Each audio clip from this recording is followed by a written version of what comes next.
డాలర్తో పోలిస్తే రూపాయి విలువ రోజురోజుకు పడిపోతుంది. చరిత్రలో ఎన్నడూ లేని గణాంకాలు నమోదు చేస్తోంది. సామాన్య జేబుకు చిల్లు పడుతుంది. అయితే ఆర్థిక మంత్రి నిర్మలా సీతారామన్ మాత్రం రూపాయి భేషుగ్గా ఉందంటున్నారు. అసలు ఆవిడ ఎందుకలా అన్నారు? రూపాయి విలువ పడిపోతుందా లేక మిగిలిన దేశాల కంటే పటిష్టంగా ఉందా?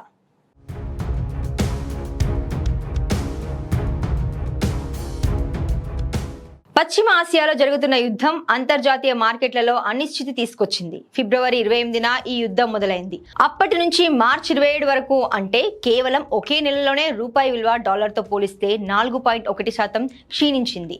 ఈ ఆర్థిక సంవత్సరంలో రూపాయి పతనం ఏకంగా 9.9% చేరింది. కానీ ఆర్థిక మంత్రి నిర్మలా సీతారామన్ మాత్రం రూపీ ఈజ్ డూయింగ్ ఫైన్ అని సెలవిచ్చారు. ఇందుకు ఆమె ఇతర ఆసియా దేశాల కరెన్సీలతో పోల్చి మరీ చెప్పారు. ఈ నెల రోజుల్లో థాయ్ బాట్ 5.5% పడిపోయింది.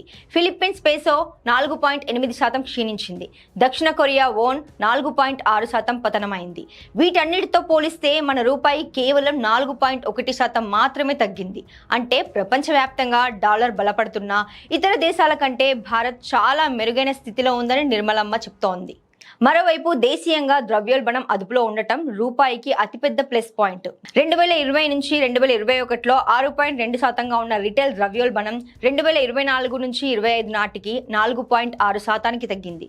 ఇక ఈ ఆర్థిక సంవత్సరం మొదటి 11 నెలల డేటా చూస్తే ఇది సగటున కేవలం 1.9%కి పడిపోవడం విశేషం. మన విదేశీ మారక ద్రవ్య నిల్వలు పటిష్టంగా ఉన్నాయని ప్రభుత్వం చెబుతోంది. కాబట్టి రూపాయి విలువను మార్కెట్ శక్తులు నిర్ణయిస్తాయి తప్ప ఆర్బీఐ ఒక నిర్దిష్ట స్థాయిని మించి రక్షించాలని చూడదు. కేవలం మార్కెట్లలో విపరీతమైన ఒడిదుడుకులు వచ్చినప్పుడు మాత్రమే ఆర్బీఐ జోక్యం చేసుకుంటుందని ప్రభుత్వం తేల్చేసింది.